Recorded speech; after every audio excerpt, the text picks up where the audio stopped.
नमस्कार दोस्तों, बशीर बद्र जी की एक बहुत ही प्यारी लाइन है। वो लिखते हैं कि दुश्मनी जमकर करो, लेकिन ये गुंजाइश हमेशा बनी रहे कि जब कभी हम दोस्त बन जाएं तो हमें शर्मिंदा ना होना पड़े। सो गाइस, हरियाणा में कांग्रेस की हार क्या हुई?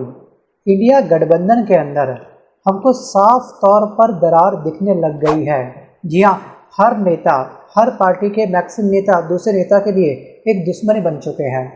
और ये दरार कब दीमक के अंदर तब्दील होकर के अन्य पार्टी के अंदर भी फैल चुकी है, इसका आइडिया शायद अब तक, जी हाँ, पार्टी के आला कमान जो टॉप लीडर नेता हैं उनको शायद अब तक पता नहीं चल पाया। दोस्तों, ये कहना अतिशयोक्ति नहीं होगी कि इस वक्त इंडिया गठबंधन में जूते पैजार चल रहा है, मतलब कि टॉम एंड जेरी का शो चल रहा है। टॉम जेरी को दोष दे रहा है और जेरी टॉम को एलिगेशन लगा रहा है उसके ऊपर कि तूने ऐसा क्यों करा, उसकी गलती उसकी गलती। ये सब हो रहा है भारत की राजनीति के अंदर, भारत की सियासी सरजमी के ऊपर, और ये सभी हरकतें तापमान को, तपिश को इस कद्र बढ़ा रही है कि शायद इसका मेजरमेंट कर पाना काफ़ी मुश्किल होगा। इस वीडियो में आज मैं बात करूंगा 3 स्थान के बारे में। जी हाँ, पहला स्थान है उत्तर प्रदेश। उत्तर प्रदेश में 10 सीटों में उपचुनाव अभी होने वाले हैं आने वाले चंद दिनों बाद, और 6 सीटों के लिए अखिलेश यादव ने समाजवादी पार्टी के नामों की घोषणा कर दी है। जी हाँ, अनाउंसमेंट कर दिया है बिना कांग्रेस से चर्चा किए। अकेले ही अखिलेश यादव ने यह डिसीजन ले लिया कि 10 में से 6 सीटें, ठीक है, कौन नेता कहां से लड़ेगा, सोचिए। और यहाँ पे मैं आपको बताना चाहता हूँ कि इस समय अखिलेश यादव और जो ये राहुल गांधी है, मतलब कि समाजवादी पार्टी, और जो कांग्रेस पार्टी है, इनके बीच में ये है।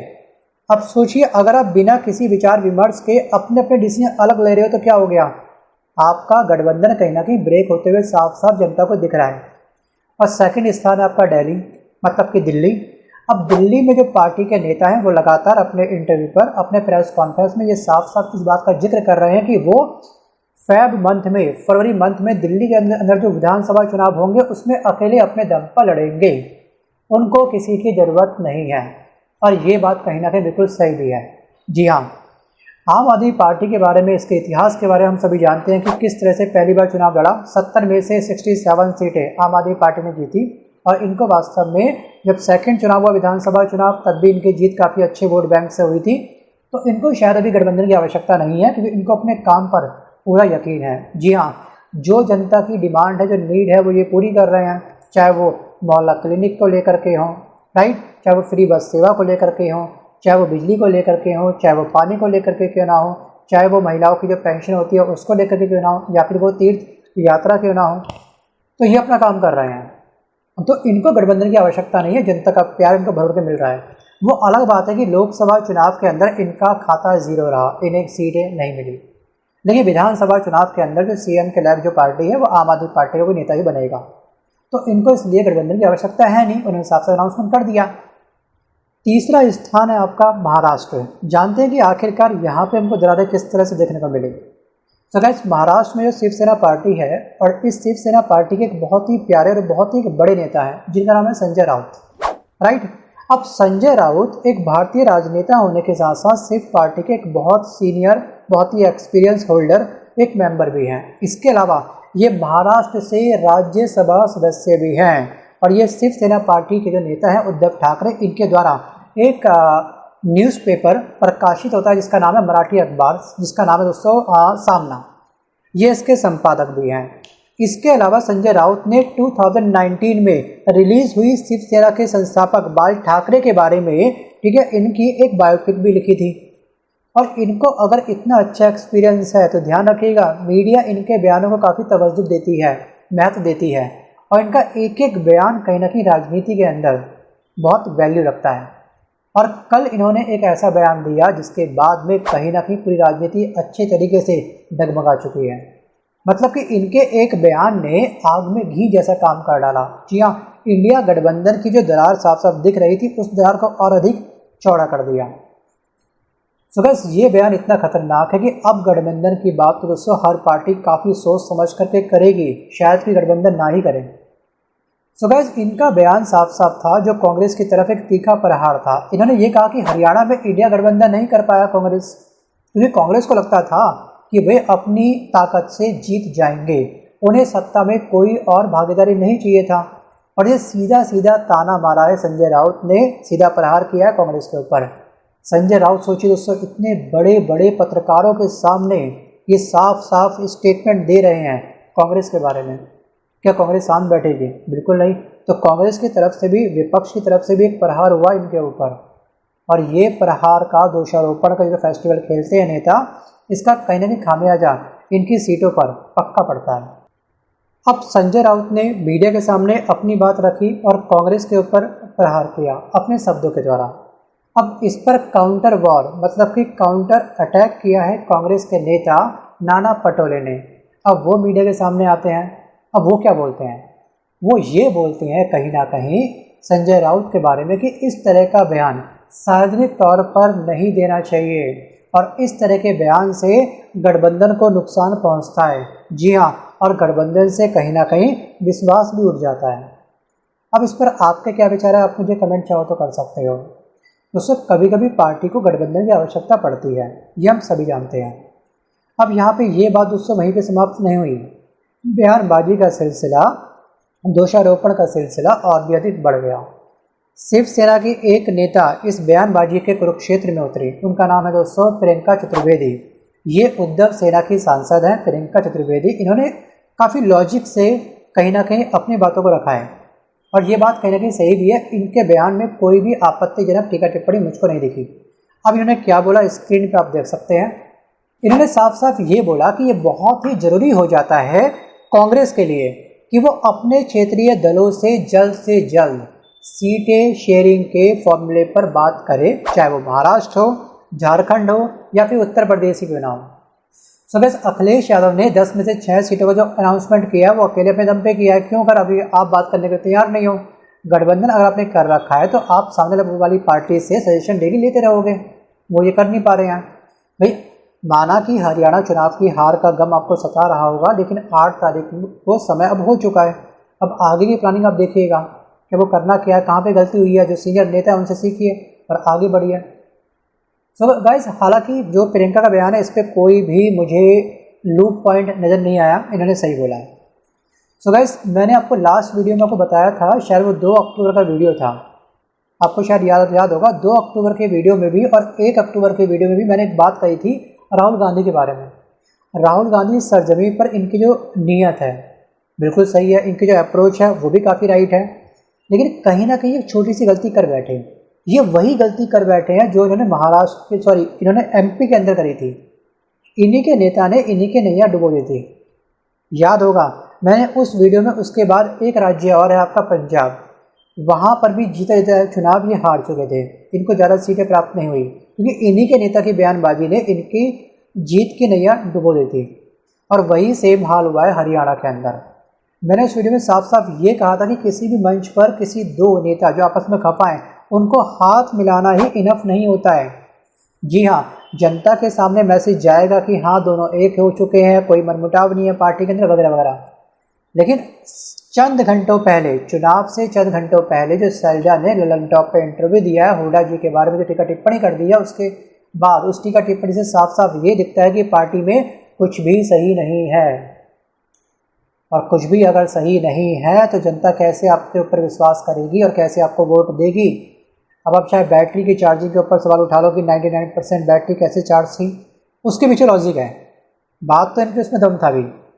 अब इसको लेकर के कमेटी बिठाई गई है, चुनाव आयोग को एप्लीकेशन डाली गई है। चुनाव आयोग क्या करता है, दोबारा चुनाव करवाता है या फिर नहीं है, वो बताएगा आने वाला वक्त। लेकिन कहने के टॉप लीडर का सबसे बड़ा काम ये होता है कि आखिरकार हमारी पार्टी के अंदर क्या चल रहा है, किस नेता के अंदर क्या मनमुटाव है। वार्ता, शांति वार्ता के ऊपर, टेबल के ऊपर बैठ करके सबसे बात की जाए कि आपको आखिरकार तकलीफ है क्या। और दोस्तों ध्यान रखिएगा कि मिलकर ही चलना पड़ता है पार्टी के अंदर। एक ईस्ट दिखेगा और एक वेस्ट दिखेगा तो कैसे बनेगी पार्टी। और इस हार से, कांग्रेस की इस हार से अन्य पार्टी बहुत कुछ सीख सकती है। जी हाँ, बहुत कुछ सीख सकती है। और गठबंधन को लेकर के अगर कोई सरकार चल रही है तो दूसरी पार्टी के नेताओं को भी तवज्जो देनी चाहिए, उनको भी महत्व मिलना चाहिए। कांग्रेस से गलती तो हुई है, कहीं ना कहीं कोई ना कोई तो चूक हुई है हरियाणा के अंदर। अब ये चूक आगे अन्य चुनावों के अंदर, खासतौर पे महाराष्ट्र के चुनावों के अंदर दोहराई जाएगी या फिर नहीं, ये बताएगा आने वाला वक्त। लेकिन दोस्तों हरियाणा की गलती का मूल्यांकन करने के लिए, इस बात की समीक्षा करने के लिए कि आखिरकार चूक कहाँ पे हुई है, कल मल्लिकार्जुन खड़गे जी के घर पर, जो कांग्रेस के अध्यक्ष हैं, इनके घर पर एक हाई लेवल मीटिंग हुई है और एक कमेटी भी बनाई गई है इसकी जांच करने के लिए, जो डीप डाइव करेगी, जो गहराई से इसकी समीक्षा करेगी और वो मुद्दों को फाइंड आउट करेगी कि आखिरकार गलती हुई कहाँ पर है। लेकिन यहाँ पर कांग्रेस के जो एक एक्सपीरियंस जो होल्डर नेता हैं, उन्होंने कल ये पाया है कि आखिरकार हरियाणा की हार की सबसे बड़ी वजह थी बयानबाजी। इनके नेताओं के बीच में कहीं ना कहीं दोस्तों जो मतभेद था वो मनभेद में कन्वर्ट हो गया। भले ही राहुल गांधी ने दो नेताओं के हाथ आपस में मिलवाए हों, हुड्डा के और कुमारी सैलजा के, लेकिन अगर इन्होंने राहुल गांधी ने शांता की वार्ता की टेबल पर बैठ करके इनसे बात कर ली होती तो शायद खेला आज कुछ और होता। लास्ट मोमेंट पर कुमारी सैलजा ने ललन टॉप को जो इंटरव्यू दिया है उससे कहानी खराब हुई है और 8 अक्टूबर को कांग्रेस को हरियाणा में हार का सामना करना पड़ा है। राहुल गांधी जी की मुझे एक बात काफ़ी अच्छी लगती है। जी हाँ, एक इनकी खास बात को हम नज़रअंदाज बिल्कुल नहीं कर सकते हैं कि इन्होंने अपनी हर एक रैली में जी जान एक कर दिया था। इन्होंने अपनी हर एक रैली पर जनता के मुद्दों की बात करी थी। इनफैक्ट हम वो पल बिल्कुल नहीं भूल सकते जिस समय लोकसभा चुनाव हुए थे, इन्होंने अधिक वोट प्राप्त किए थे और संसद में, जी हाँ, नेता प्रतिपक्ष के पद पर ये विराजमान हुए, इनको वो पद मिला था। और पहले ही दिन संसद के पहले ही सत्र में संसद के अंदर राहुल गांधी ने नीट के मुद्दे को उठाया था, मणिपुर हिंसा के मुद्दे को उठाया था, निर्वस्त्र करके जो महिलाओं को घुमाया जा रहा उस मुद्दे को उठाया था और किसानों के एमएसपी के मुद्दे को उठाया था। और दोस्तों ये मुद्दे उस समय काफ़ी ज्वलित मुद्दे थे जिसका केंद्र सरकार के पास में कोई समाधान आज तक नहीं बन पाया है। उस समय केंद्र सरकार ने चुप्पी साध रखी थी, निर्बटा सन्नाटा। बाकी हर इंसान के अपने अपने परसेप्शंस होते हैं, परसेप्शन तैयार होते हैं अपनी नॉलेज के आधार पर, अपनी नीड के आधार पर। ध्यान रखिएगा, आपका परसेप्शंस अलग होगा। आपको क्या पता बीजेपी अच्छी लगती हो, क्या पता आपको समाजवादी पार्टी अच्छी लगती हो, क्या पता आपको शिवसेना अच्छी लगती हो, या फिर आपको नोटा का बटन अच्छा लगता हो, ये भी हो सकता है, क्योंकि आपकी नीड बिल्कुल अलग है।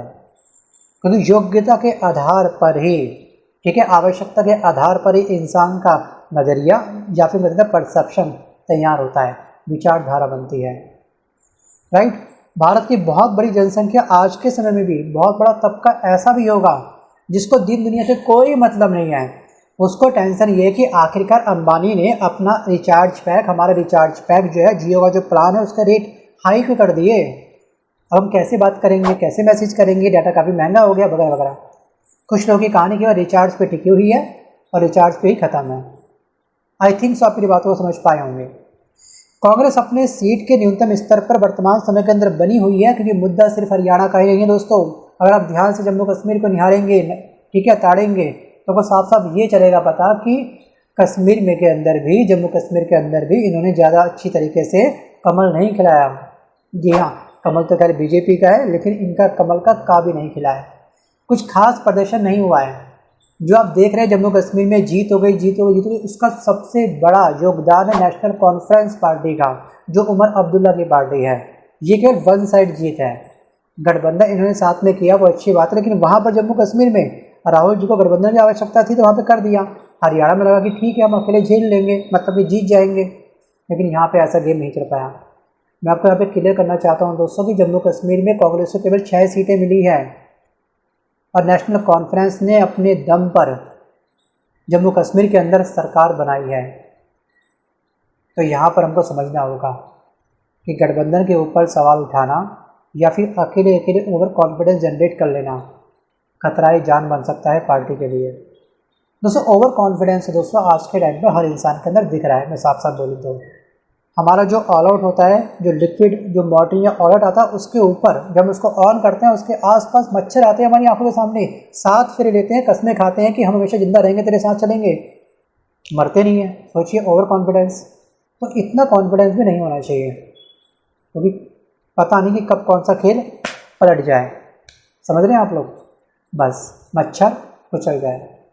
तो इसलिए नॉर्मल रहना चाहिए। जैसे कि आम आदमी पार्टी के नेता हैं केजरीवाल, बिल्कुल सिंपल सोबर बोलते हैं, कोई उनके अंदर कोई वो नहीं है, ओवर कॉन्फिडेंस के सिम्टम बिल्कुल नहीं है। हाँ, कभी कभी कुछ कदम उनके गलत है, मैं मानता हूँ, लेकिन क्या करें, आटे में नमक चलाओ, कुछ लोग नमक में आटा चला रहे हैं, लेकिन वो आटे में कहीं ना कहीं नमक चला रहे हैं, मुझे ऐसा लगता है। बाकी कमेंट बॉक्स ओपन है, आपको जितना टीका टिप्पणी करनी है नेगेटिव पॉजिटिव बिंदास कर सकते हैं, कोई दिक्कत नहीं मुझको। दोस्तों, इस गठबंधन को लेकर के नेताओं के बीच में ये जो वॉर चल रही है शब्दों की, इसका एक नेगेटिव इम्पैक्ट पड़ेगा फ्यूचर में होने वाले चुनावों के ऊपर। और इस नेगेटिव, ध्यान रखिएगा, नेगेटिव असर का पहला कदम उठाया जा चुका है अखिलेश यादव के द्वारा। अभी चंद मिनट पहले मैंने आपको डिस्कस किया था कि उत्तर प्रदेश में अखिलेश यादव के द्वारा 10 में से 6 सीटों का अनाउंसमेंट हो चुका है। जी हाँ, 10 सीटों में जो उपचुनाव होने वाले हैं इसको लेकर के, इसमें जो 10 में से 6 सीटें हैं, इस पर इन क्षेत्र पर कांग्रेस लड़ना चाहती थी और कांग्रेस पार्टी ने समाजवादी पार्टी से गठबंधन में 5 सीटों की मांग भी की थी। और कांग्रेस मंझला, फूलपुर, गाजियाबाद, मीरापुर और एक स्थान और है आपका खैर, हाँ, इन सभी विधानसभा सीटों पर चुनाव लड़ना चाहती थी। लेकिन अखिलेश यादव ने प्रेशर टैक्टिक्स का इस्तेमाल किया है, ये दांव चला है। और आज लखनऊ में समाजवादी पार्टी ऑफिस पहुंचते ही उन्होंने 6 उम्मीदवारों की घोषणा कर दी है चंद घंटों पहले। और इस तरह से गठबंधन धर्म निभाने की जिम्मेदारी अब कांग्रेस पर छोड़ दी गई है। कांग्रेस बहुत धीमी गति से चल रही है। हरियाणा इलेक्शन हारने के बाद कहीं ना कहीं इनको थोड़ा सा सदमा पक्का लगा है और वो लाजमी भी है। और आपको किस तरह से दोस्तों ध्यान रखिएगा कि एक गठबंधन जो करने पर कहीं ना कहीं सरकार मतलब करके गठबंधन के बिना नहीं चल सकती है, उसके नेता बड़े फर्जी दावे कर रहे हैं। ये देखिएगा, यहाँ पर दीपेंद्र सिंह हुड्डा की तस्वीर है। दीपेंद्र सिंह हुड्डा ने साफ साफ अपने इंटरव्यू पर ये कहा है कि जो आम आदमी पार्टी है, ध्यान रखिएगा, दिल्ली के अंदर जो इंडिविजुअल चुनाव लड़ने की बात कर रहे हैं फरवरी मंथ में, ये बहुत बड़ा जुमला है इनके लिए। दीपेंद्र हुड्डा ने आम आदमी पार्टी के लिए क्या कहा कि आम आदमी पार्टी कोई फैक्टर दिखती नहीं है इनको। सोचिए, इतना बड़ा सवाल। अगर आम आदमी पार्टी के साथ गुजरात में या दिल्ली में गठबंधन करना चाहते हैं, अपने वजूद को बचाना चाहते हैं, तो इस तरह के बयानबाजी करना सही नहीं है, ये इनको समझना होगा। और वो भी इतने बड़े प्लेटफॉर्म पर, ध्यान रखिएगा, जहाँ पर ये अपना इंटरव्यू दे रहे हैं। इनकी एक स्पीच कितने लाखों लोग सुनेंगे, कितने करोड़ों लोग सुनेंगे। अगर ये स्पीच आम आदमी पार्टी के किसी नेता ने सुन ली तो, और ये बात उन तक पहुँच भी जाती है, क्योंकि हर पार्टी दूसरी पार्टी पर नज़र रखते हैं कि आखिरकार किसके नेता ने क्या बोला, हमारे अगेंस्ट बोला तो क्यों बोला। और आम आदमी पार्टी को किसी के सहयोग की आवश्यकता है भी नहीं, दिल्ली के अंदर खासतौर पर। हाँ, भले ही हरियाणा में आम आदमी पार्टी खाता नहीं खोल पाई है, वो अलग बात है। सो गाइस, हरियाणा को यहाँ पर एक बड़ा दिल रखना चाहिए था, हरियाणा में कांग्रेस को एक बड़ा दिल रख करके चुनाव लड़ना चाहिए था। अगर ये आम आदमी पार्टी के साथ गठबंधन कर रही थी तो शायद जनता को एक पॉजिटिव असर दिखता, लेकिन ये कूद पड़े चुनावी मैदान में अकेले ही, और इनको कहीं ना कहीं वहाँ पर मुँह की खानी पड़ी। सबसे बड़ा क्वेश्चन मार्क कि फरवरी मंथ में क्या ये दोनों पार्टी एक होंगी, मतलब कि कांग्रेस किसके साथ करेगी अपना गठबंधन, आप मुझे कमेंट करके जरूर बताइएगा। दोस्तों, इस समय, जी हाँ, जिस समय पार्टी की हालत काफ़ी गंभीर हो चुकी है, समीक्षा के समय आप लोग इस तरह की टीका टिप्पणी कर रहे हैं कि आपको किसी की भी आवश्यकता है नहीं। क्या संजय राउत का वो बयान सही था कांग्रेस को लेकर के, या फिर सच में जो दीपेंद्र हुड्डा ने ये बयान दिया है आम आदमी पार्टी को लेकर के, क्या ये आने वाले नए खतरे को तैयार कर रहा है? ये सोचने वाला सबसे बड़ा सवाल भी है। दोस्तों, 8 अक्टूबर को जो कांग्रेस ने 37 सीटें प्राप्त करी, उसके बाद कांग्रेस के द्वारा ईवीएम मशीन की चार्जिंग के ऊपर सवाल उठाए गए थे। उसके बाद दोस्तों, हरियाणा के 3 जिलों के अंदर आखिरकार काफ़ी ईवीएम मशीन में ये पाया गया कि उनकी बैटरी काफ़ी ज़्यादा थी और उसमें मैक्सिमम वोट बीजेपी के थे। ऐसे कयास लगाए गए और चुनाव आयोग के अंदर एक याचिका भी दायर करी है इन्होंने, एक एप्लीकेशन भी इन्होंने लगाई है। अब क्या होता है क्या नहीं होता वो बताएगा आने वाला वक्त उससे, लेकिन कहीं ना कहीं जो शब्द होते हैं किसी भी एक बड़े शस्त्र से कम नहीं होते हैं, तो इसलिए शब्दों का इस्तेमाल सोच समझ के करना चाहिए। सो गाइस, आज के इस वीडियो में बस इतना ही। बाकी आपको क्या लगता है कि आने वाले समय में क्या राहुल गांधी देश के प्रधानमंत्री बन सकते हैं, या फिर आने वाले समय में महाराष्ट्र के अंदर, दिल्ली के अंदर, जी हाँ, इनको गठबंधन की सरकार बना करके ही अपना चुनाव लड़ना चाहिए? अपने विचार आप मुझे कमेंट जरूर करिएगा। धन्यवाद।